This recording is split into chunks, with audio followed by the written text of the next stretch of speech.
Horror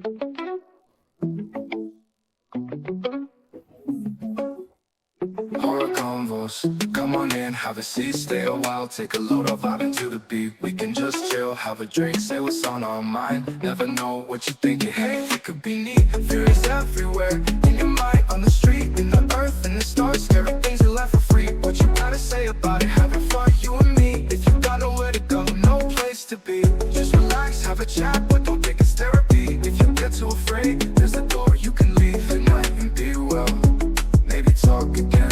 We'll see. Good night and be well. Maybe talk again. We'll see. You can night be well. Maybe talk again. We'll see. Hello, my fellow neon green slime fetishists. Slime beneath me, slime up above. Welcome back to Horror Convos, a casual, relaxing, and occasionally funny podcast where we choose one horror topic per episode and discuss anything related to it that we want. Movies, TV, novels, comics, video games, radio dramas, personal experiences. Nothing is off limits here. I often have guests join as we share our opinions and compare examples that portray the subject. New episodes release every other Wednesday. Horror Convos is available to listen to on YouTube and Spotify. You can also follow us on Twitter, Instagram, and come hang out at the Horror Convos Facebook page to share your thoughts and leave suggestions. If you want to listen to the podcast without commercials, you can go to patreon.com/horrorconvos. Tier 1 membership gets you full episodes ad-free, as well as exclusive content like outtakes that didn't make it into the podcast. Tier 2 membership gets you access to vote on what we discuss in special event episodes. We appreciate everyone who donates to help our little podcast grow. That's patreon.com/horrorconvos. If you'd like to be a guest and have a subject you're passionate about, you can send an email to keithhorrorconvos@yahoo.com, all one word, all lowercase. I can't realistically have everyone on, but will review every email I can. In the meantime, please like, subscribe, and hit that notification bell so you never miss when our newest content is uploaded. I am working on a future episode that will discuss another iconic horror franchise. That one's going to have a good amount put into it. I'm excited for y'all to hear it, but it's not ready to release quite yet. So in the interest of not wanting to rush it, I opted to do another commentary reaction. I've been looking forward to today's episode as it's a commentary I've been wanting to do for some time now, the first of what I hope to be many commentaries for this particular series, Goosebumps. I have such a persisting deep respect for this frequent contributor to my childhood trauma in the 90s, and it feels only appropriate that we start with the first two episodes which adapted my personal favorite story of the entire series, The Haunted Mask. Yeah, I believe R.L. Stine said this was also his favorite story that the show did. I just remember it scaring me the most out of all of them as a kid. So for those of you who have access to watch the show, you can listen to my commentary as it plays if you like. This will be the first Haunted Mask story that was split into parts 1 and 2. I'll be watching these episodes back to back, not a version that's edited together like one long episode. So I'll let you know when I'm finished with part 1 and when to start part 2. If you're ready, I'll count us down, and I hope you enjoy whatever little insight I may have. Viewers beware. Listen if you dare. And here we go in 3, 2, 1, play. Jack Lenz, whoever let him cook, thank you so much. Yeah, now little trivia as we go for those of you who are interested. The town in the Goosebumps intro here, like right there, that's a Tadoussac, Quebec, if I'm pronouncing that right, which I'm sure I'm absolutely not. Yeah, that background was mirrored with R.L. Stine's character standing in front of a green screen, so that vantage point on the hill doesn't actually exist from that angle as far as I've found. Now, the man portraying Stine with the briefcase wasn't actually the real Stine. It was, I believe, series producer Patrick Doyle.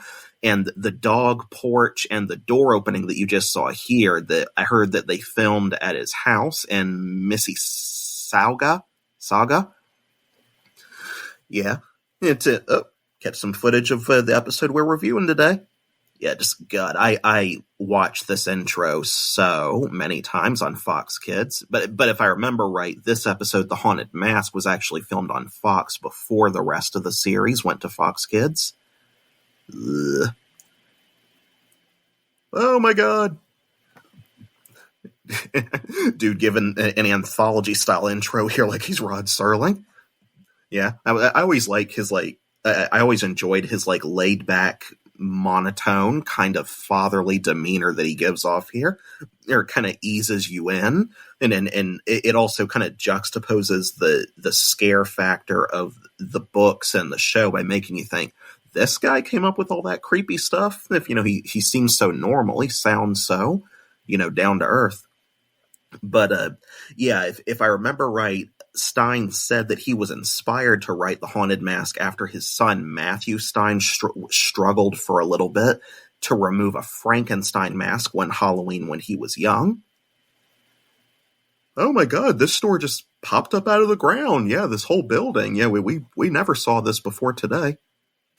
Everything just moved in there and opened up shop in one day, and we just never noticed any of the moving in work, like the construction or whatever merchandise was being and moved off of the U-Haul truck or whatever. Colin Fox. Yeah. I think when I was a kid at one point, I thought that mark on his face, his character's face, the shopkeeper, was supposed to be skin cancer, or that it was implied to be or something. And that's what he was wearing his own mask for, to hide it, because it was really bad skin cancer underneath or something, really advanced. Yeah, no bullshit. These two actresses, Carly Beth is played by Catherine Long, and Sabrina is played by, I believe, Catherine Short. I'm not kidding. Just, God, that's what you want proof that God has a sense of humor. That kind of coincidence is probably it. Yeah, I refuse to believe if there is a God that he doesn't have a massive sense of humor. But that's a little too deep for this commentary. Yeah, but yeah, the plot of this episode also bears some similarities to 1964's Oni Baba. Oh my God! You laid there hiding under that straw for how long, just waiting until these two showed up so you could do this little prank. It's how long would you have laid there waiting for them, or how far back would they have been stalking them to know they would show up at the pumpkin patch on this night around this exact time? I guess you just don't really think about that when you're a kid. It just the implications of that, little detail in the story. But yeah, 1964's Oni Baba. It's a Japanese historical horror drama based on an old folktale, A Mask with Flesh. And the story involves a demon, a Hanya mask, I think is what it's called, that gets stuck to the main character's face after the Buddha curses it, and it only comes off after praying to the Buddha for mercy. But unlike in The Haunted Mask, in this old folktale, the character's skin comes off with the mask, leaving it as, like the folktale's title says, a mask with flesh. Or I guess you could also translate it as a mask made of flesh, possibly. Yeah.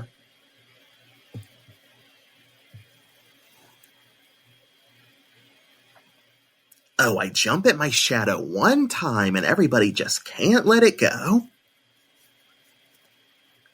If you had seen the lighting and the angle of that photograph that was taken of me that day. Yeah, funny story, my mom and her cousin actually went swimming in a pool once. And so this was years ago before I was born, I think. And you look at the lighting on the water in the pool, I swear it looked like faces of skeletons in the ripples of the water. And I, to this day, we cannot explain how that photo turned out that way. It was not photoshopped. I've seen the original Polaroid. It's cool, but it was eerie. I swear, like, I didn't notice as a kid, but as an adult, like, I can hear so much of the Canadian in these actors' voices. The same thing happened with Kobe Smulders when I started watching How I Met Your Mother. Like, I don't know what happened. I didn't used to hear it, but one day I just, can you make that look a little more fucking creepy? Because I'm not good with subtlety. But yeah, at some point I just started hearing Canadian in people's voices so much more clearly. And it's like things that I had watched before, or like her dialogue, Kobe Smulders playing Agent Maria Hill in The Avengers, and I didn't hear it. And then one day I just started noticing it. It's strange how like one day you can just start picking up on accents like that.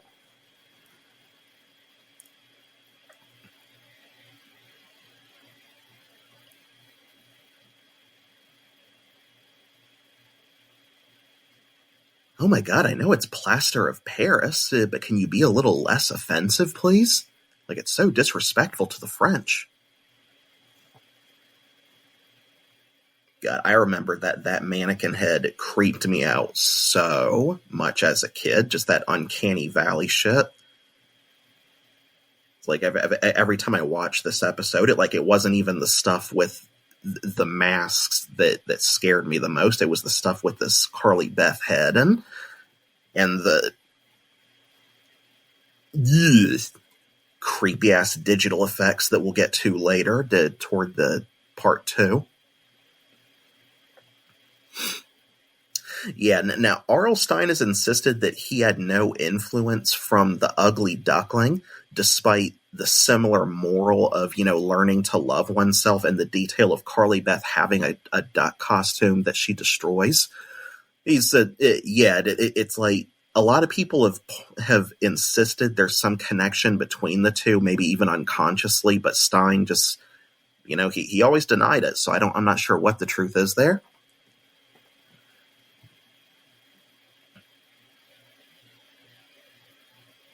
That's prime child actors right there. It's like Tim Curry said it best. He said, I have a lot of sympathy for child actors, referencing him working with the little kid who played Georgie in 1990's It miniseries.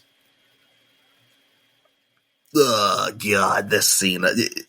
I cannot believe they actually did this. I don't think you'd legally be able to do this today. Yeah. Now, according to Stine's autobiography, the crew was going to use a rubber worm in the scene where Carly Beth bites into this sandwich here, but Catherine Long apparently insisted on eating a real worm to make it realistic. So this took 12 attempts with a new worm each time. Can you imagine doing that shit for 12 takes willingly? It's like, I don't even think, like I said, I don't think child labor laws would actually allow that today. I don't know if she actually bit into any of the worms or not. It maybe it looks like she bit into the sandwich but missed the worm. Just you got to look for that in the credit. Like no worms were actually harmed in the making of this episode. We're pointing and laughing because that's what kids totally do in real life. We use peer pressure to distract from the real life shit we're going through at home, like our parents' divorces. Yeah, I know I'm ragging on this. It's just like Goosebumps and Are You Afraid of the Dark and a lot of the similar children's horror shows from around this time. They weren't famous for having the best acting. It's just I hate to say it. I don't blame the kids. It's just yeah. It's like even just this right here. It's like I'm not seeing one tear coming out of her face. At least right now, it's just. You can't expect everyone to be an Oscar tier actor with these productions, especially with TV budgets, but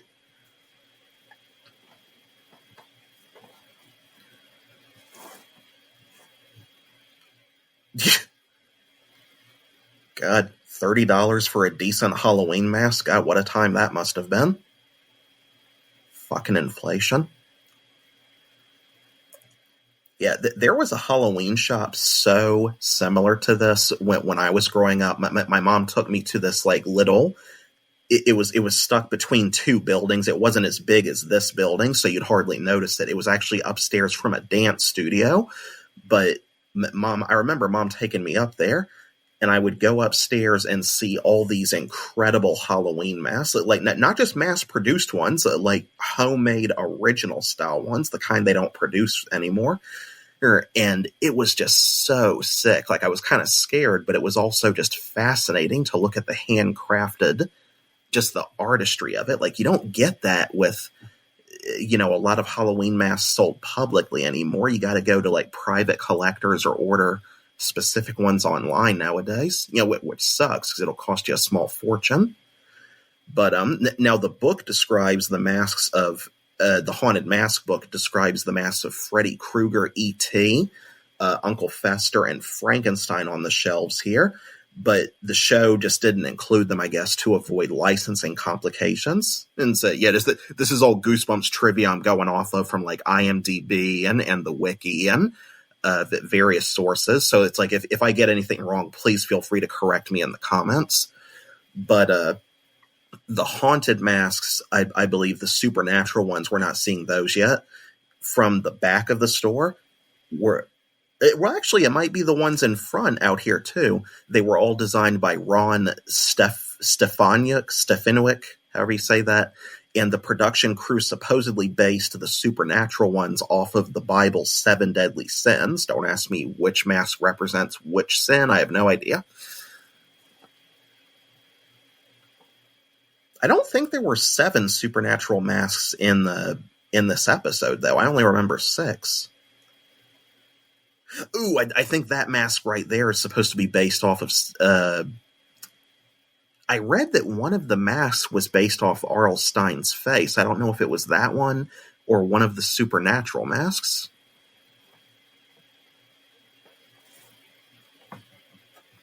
Yeah, there's so much interesting shit to learn about the production history of Goosebumps. It's like, if you get a chance to listen to the Goosebumps crew podcast, like, you will learn so much stuff that they never told you in behind the scenes features on like TV. I actually don't recall a lot of behind the scenes featurettes being released with the Goosebumps episodes when they came out on VHS or DVD or whatever. Yeah, that flabby looking one next to the main mask, it actually scared me more than the one that Carly Beth wears.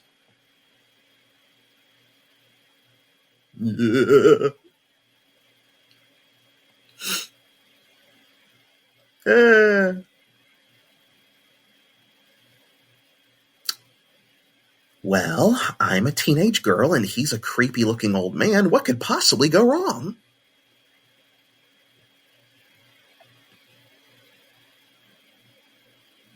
No witnesses. Well, I mean, to be fair, you could have just hung a sign on the doorknob that said, hey, restricted access, employees only, don't go in.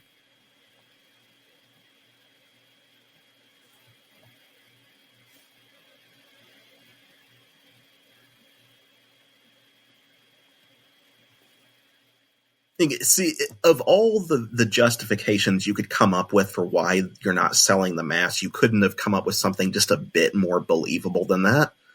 It's like, you could have just said, oh, they're made of special latex that is chemically toxic, and I let the agent that I used painting them expire or something. Like, you could have come up with something better than, oh, they're just too scary. Like, again, it's a children's story, so maybe that logic works for kids. I don't know. I feel like Stine could have written a little bit, something just a bit more in the realm of plausibility for something a kid would actually believe, to make them think, oh, okay, maybe I don't want to wear this. Wake up with, a skin condition like what he's got. Yeah, that's not gross at all to say to a young girl who you don't know.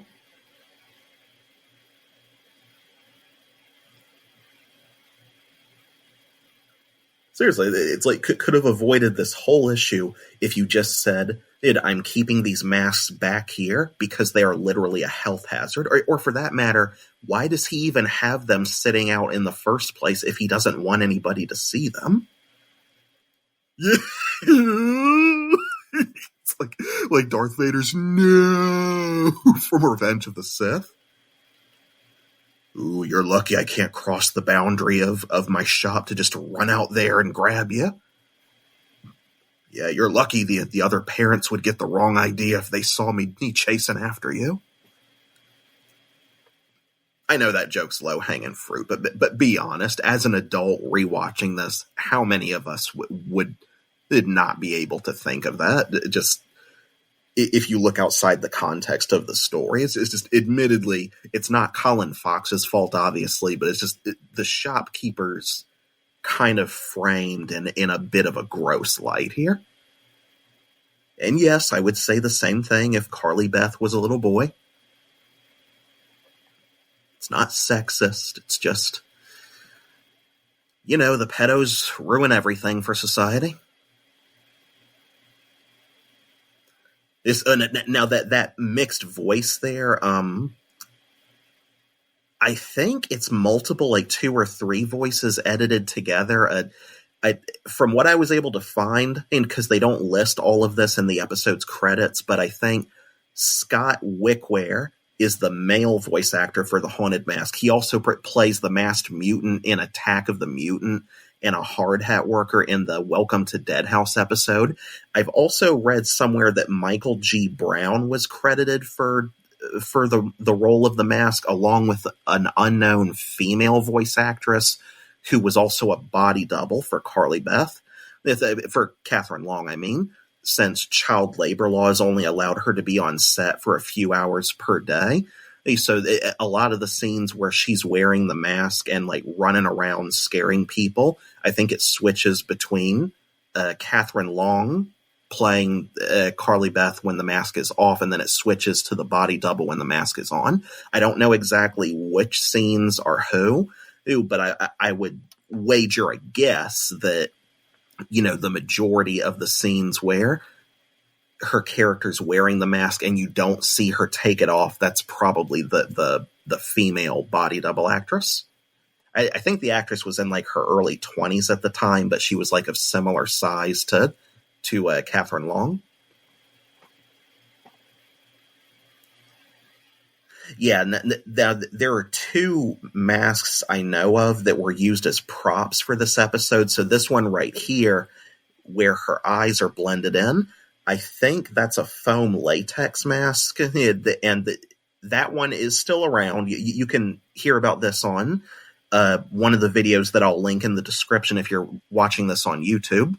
But so that there's the hero mask and the I think they call it the static mask, the one that's not meant to look more realistic. It's just kind of the stand-in for what this would be. So one of the masks is in a museum, I think, or at least it was until recently, and the other is, I think it's owned by one of the people who actually worked on the show. I think he kept all the props, like the prop master. I forget his name, but whoever the prop master is, I think he kept pretty much everything that he made on the show. So that mask is locked away somewhere, and I think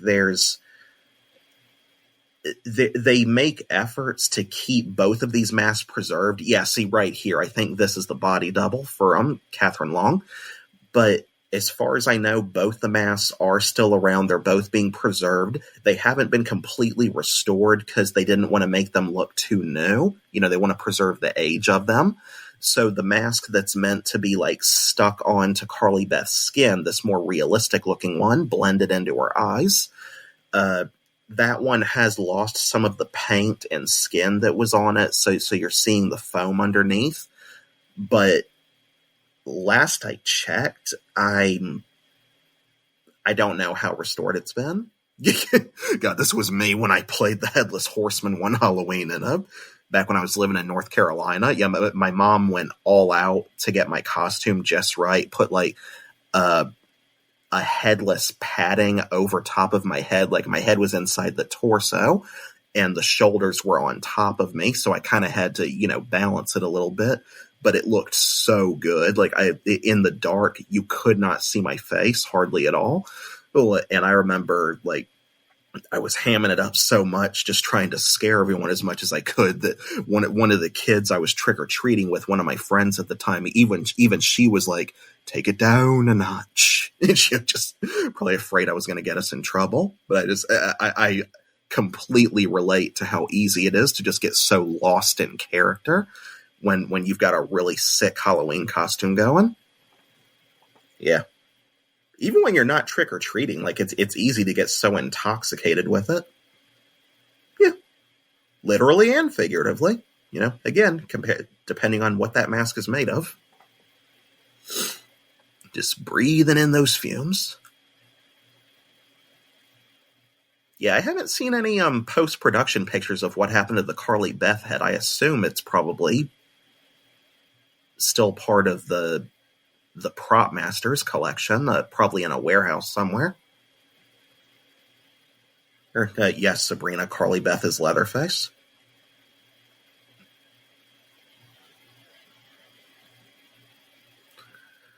Oh my God, will you shut the fuck up? Your child acting is making me crazy. Your dialogue is so fucking unnatural.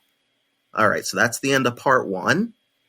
And we are starting The Haunted Mask Part 2 in 3, 2, 1, play. Any excuse to listen to that intro again? And for context, we are starting back from the intro. This is not the special combined parts 1 and 2 together.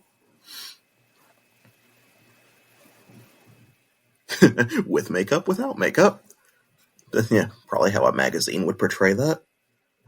I kind of like how the dog has those cartoonish snake eyes over top of it. Just like the intro is meant to tell you the show is going to be scary, but it still has that child-friendly charm put over top of it. It's not like straight up Stephen King level stuff.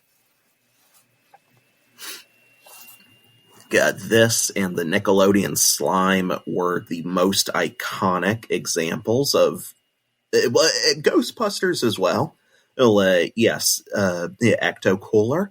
Those 3 things were probably the most iconic references to green slime in the 90s.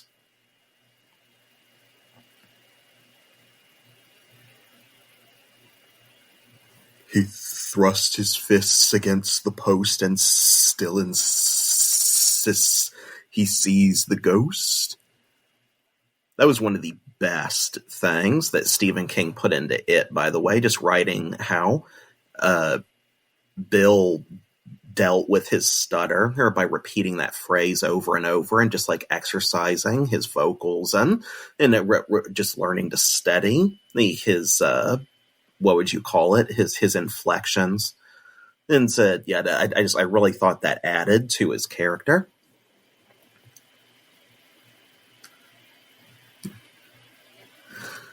Why don't you go back to Bruce Wayne and tell him how much you love his suit then, Catwoman? Acting?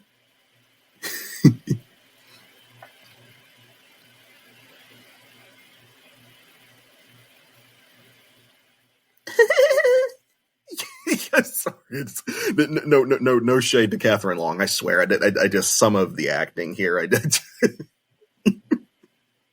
think it kind of adds to the charm of the show. I like that it's a little schlocky here and there. I think if the acting was perfect, then it would be more immersive. Maybe a little scarier, but it just wouldn't feel like Goosebumps.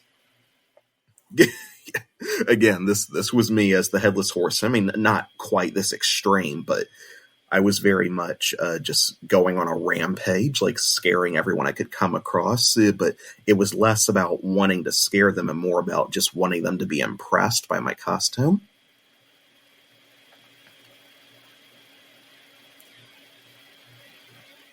Well, we know who's going to remedial classes this summer.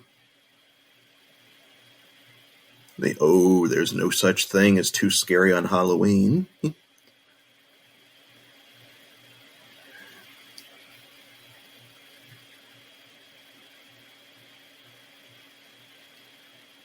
And oh dear. Yeah, real assertive. And that would also be a felony. Yeah, we'll see you in juvenile court. Yeah, I definitely never went that far.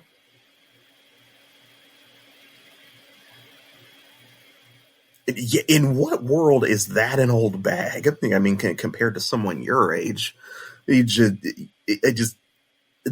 dialogue always came across a bit cringy to me, because I'm just like, no one would call a woman that young an old bag. I'm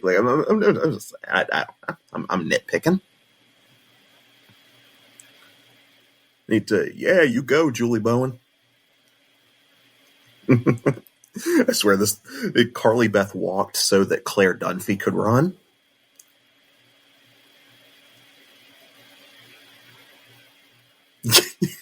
That voice is the best. Yeah.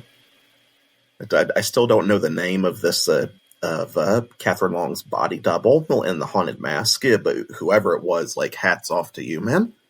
Oh, little Ted Mosby and Marshall Erickson just duking it out.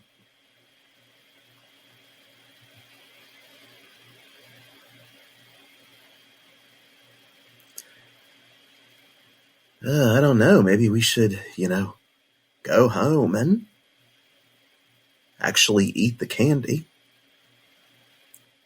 Isn't that kind of like it's brilliant in a sort of twisted way how the whole gimmick of trick-or-treating was basically tricking kids. This would have been back when, and another felony, property damage.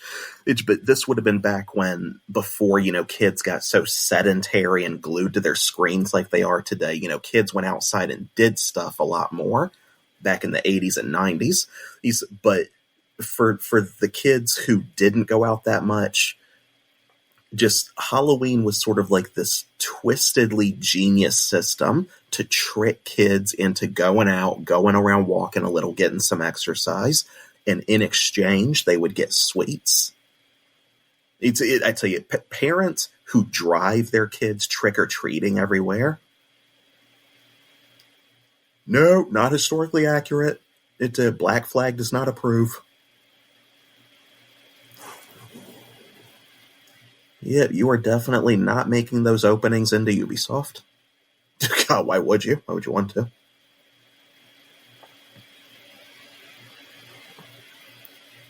You'll say, shut up. There's no logic in a Goosebumps script.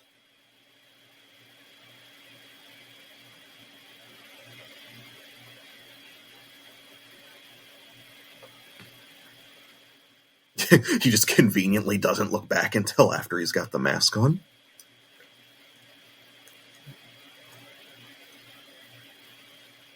God, that voice cracking. I don't know how many of these kids were like on the verge of puberty when they got hired to do this show, but I can only imagine how much fun it must have been. And that not just to work on Goosebumps, but to just be immortalized in one of the most iconic episodes.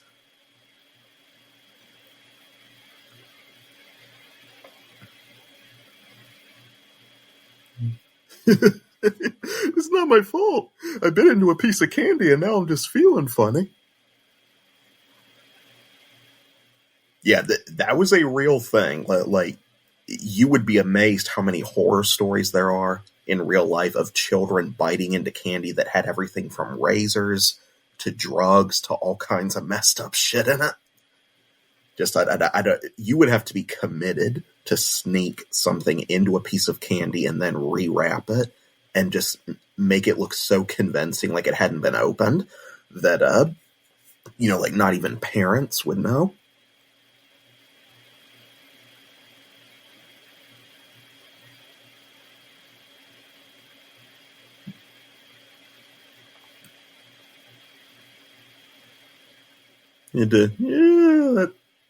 I swear whoever sculpted that thing was like specifically told to make it as uncanny valley as possible.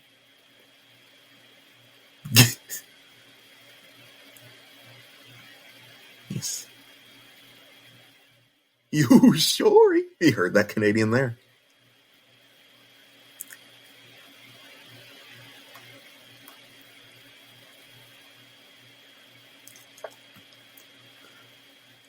We're prepubescent boys. We don't know how to tell girls we're romantically interested in them yet.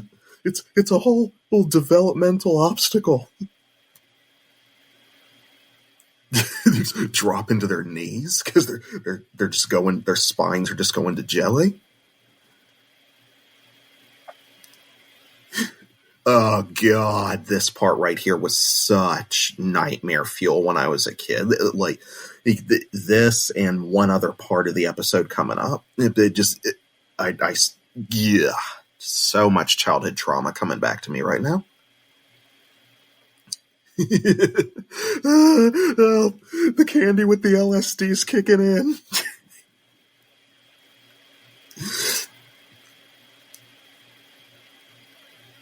Yeah, I thought Halloween was supposed to be fun when you got high, but not like this.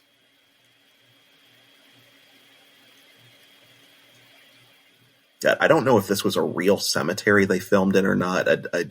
I would hope that it wasn't. I don't know. Something always makes me feel a bit uncomfortable when they film at real burial grounds.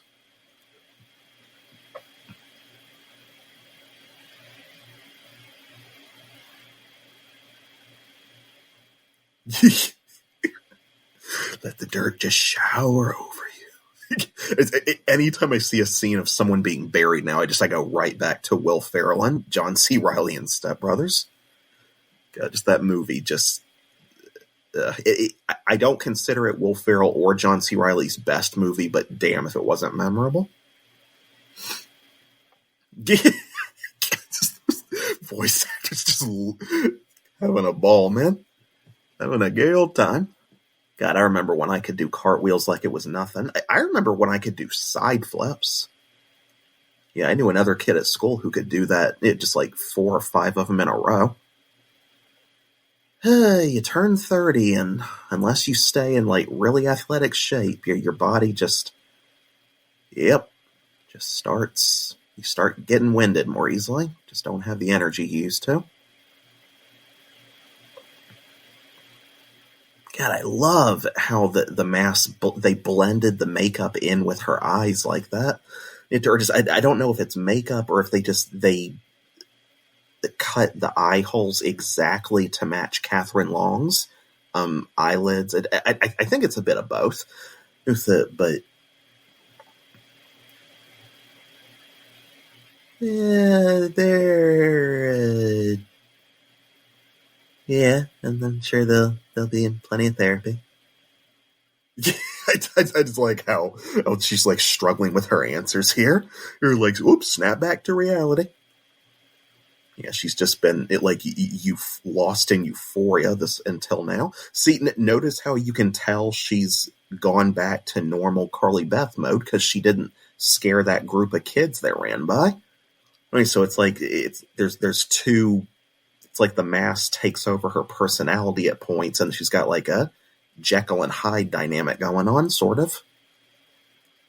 I feel like people over-parrot comparisons to Jekyll and Hyde when it comes to like the inner monster or humanity versus a beast of some kind. I don't know.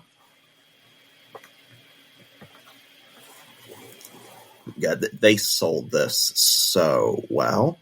Just in terms of convincing you as especially as a kid that like when they say there's no line between the mask and the skin, it's like the first time I saw this, that concept never would have occurred to me. And then they're talking about it and they're really selling just the existentialism of it, like the existential panic. It's like the anxiety starting to set in and like, oh my God, take it off for the love of God. When they start getting the scissors or the knife, it's like that's when it's starting to feel more serious. Yeah, this is like peak Goosebumps right here when it balances being, goofy and kind of campy with being like genuinely horrifying.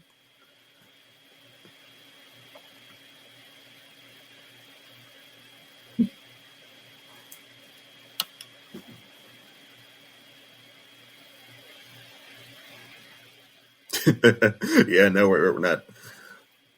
Yeah, there's no child labor law that's going to let you pull a kid's shirt down any lower than that. Yeah, what she's saying about her eyes here, that especially got to me when I saw this as a kid. And, oh, I'm scaring you. Oh, I am so sorry. Excuse me. Yeah, well, I'm having a fucking panic attack. Yeah, I love how they just don't even consider calling the police or like telling either of their parents to take them to the hospital. But to be fair, if they had done that, this whole story would have fallen apart.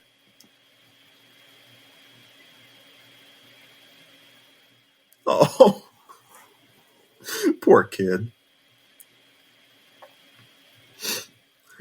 I love how Catherine Long just like really sells the emotion that she's going through under the mask. Like, as someone who has acted while in costume before, or at like events and stuff, if it is not easy to sell a performance when your face is covered, or like whether it's a mask or a helmet or just any kind of costume wear, or you can't see the mouth and all the little details of the face physically moving.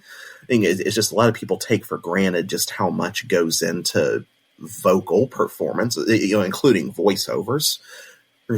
When it comes to, like if kudos to Catherine Long and to her body double, to like everyone who was able to pull off this character, because there's so many ways that it could have just totally gone to shit from an acting standpoint if you didn't know what you were going for.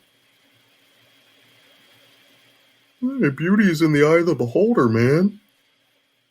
Imagine how insecure those masks must be from just their creator being revolted at them. And they just have no say in how they deform over time.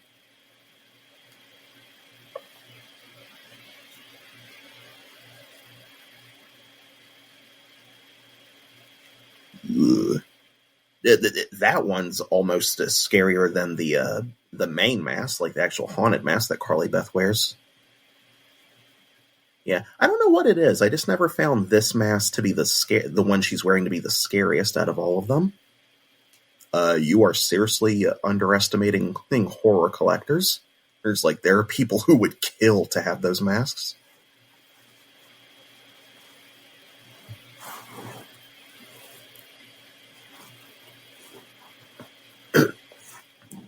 God, just letting loose screaming like that makes such a huge difference in selling the performance.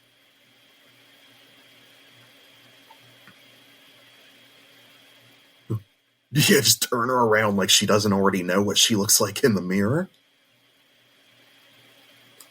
Yes, I love Colin Fox's theatricality in this as this character.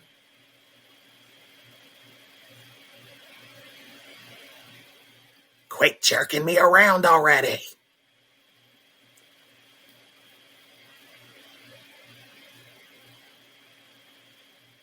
Yeah, that's one thing they don't go into as much with this first one. Like in the Haunted Mask 2, Carly Beth specifically says if you put the mask on 3 times, it doesn't come off. Yeah, but I don't think they had a 3-time rule in the first episode. I don't remember if they had it in the book either. God, I haven't read any of the Goosebumps books and I don't know how long. And yet, I wanted to reread it and then watch this episode before commentating, but it's just they're kind of hard to find online.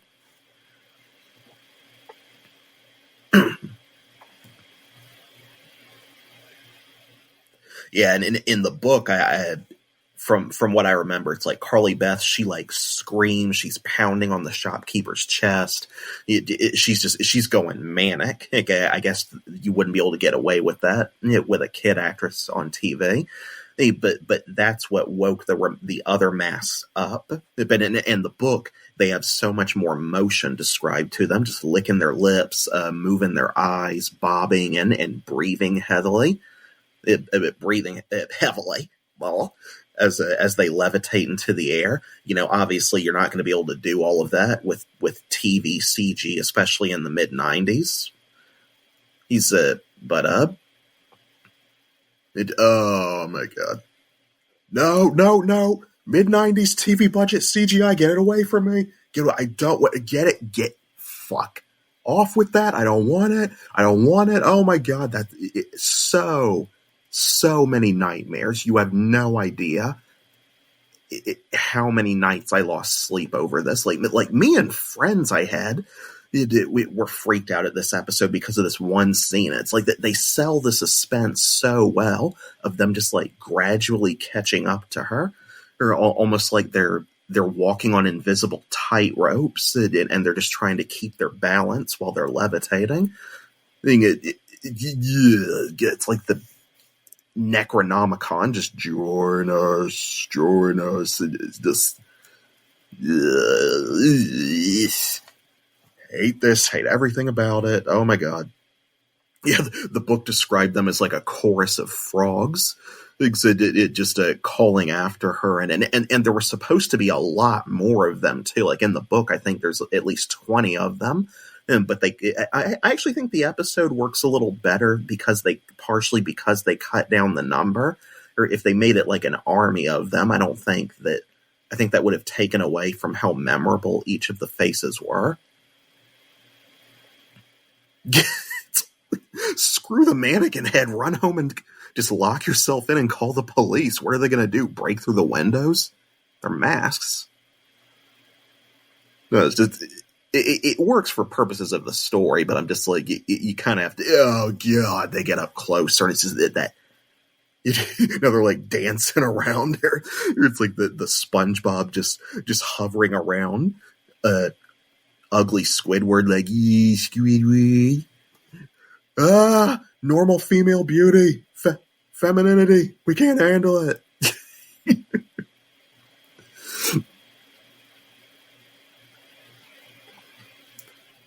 Yeah, I read that in 97, Catherine Long received a Gemini Award nomination for her role in this episode. Yeah, it just goes to show, well, why you can't put stock in any of those award shows anymore. They just... true talent just so often goes underappreciated. God, will you get rid of that fucking thing already? I get the sentiment, but damn, does that thing look just... I can't see Catherine Long when I look at it. It looks like a robot with her face stretched over it. Frickin' Twilight Zone shit with that thing. Yeah, this is definitely one of the strongest Goosebumps episodes, in my opinion. Solely for just how well it goes into the existential terror and just identity crisis of like what the main character goes through.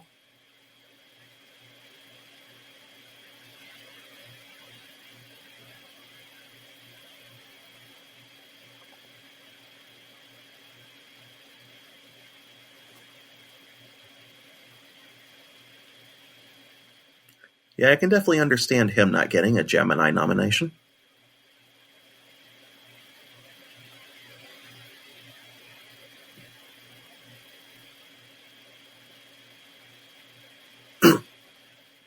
Define long and weird, honey.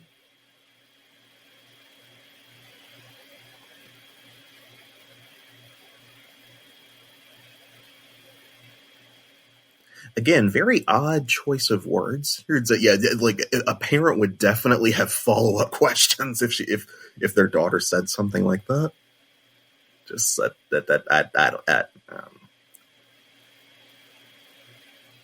why would that mask ever find its way back into their home? That's one thing you don't really think about as much. Again, when it's kids watching this, but why would Carly Beth ever let that thing come back into the house? It was like no person would logically take that thing with them after all the shit it just put them through. And if she didn't bring it back in, if it just, found its way back in there on its own, then it's like that kind of implies that the mask is still alive. If it does it not, I feel like I don't remember if the book ended that way or if they expanded on it a little bit to explain how or why it came back to Carly Beth's home. But I don't know. That's a tiny bit of a plot hole for me. And that's a wrap for this episode of Horror Convos. Comment below. Did you grow up watching Goosebumps in the 90s? Did you get into reading the books first? Do you prefer the show or the books, at least for specific stories? Do you have any other trivia related to the show or specifically the Haunted Mask? Do you disagree with any of my takes reacting to these episodes? Don't be shy with those opinions. Remember, this is more than a podcast. It is a dialogue between horror lovers. If you'd like to hear more about Goosebumps, including interviews with former cast members and production staff, watch the Goosebumps Crew podcast. If you're on YouTube, I have an episode of their show linked in the description below, featuring Carly Beth herself, Catherine Long. Here is your regular reminder that Horror Convos is available to listen to on YouTube and Spotify. If you'd like to be a guest, remember to email keithhorrorconvos@yahoo.com. New episodes release every other Wednesday, so please like, subscribe, and hit that notification bell so you never miss when our newest content is uploaded. Until we talk again, good night and be well. Hit me one time. Hit me twice.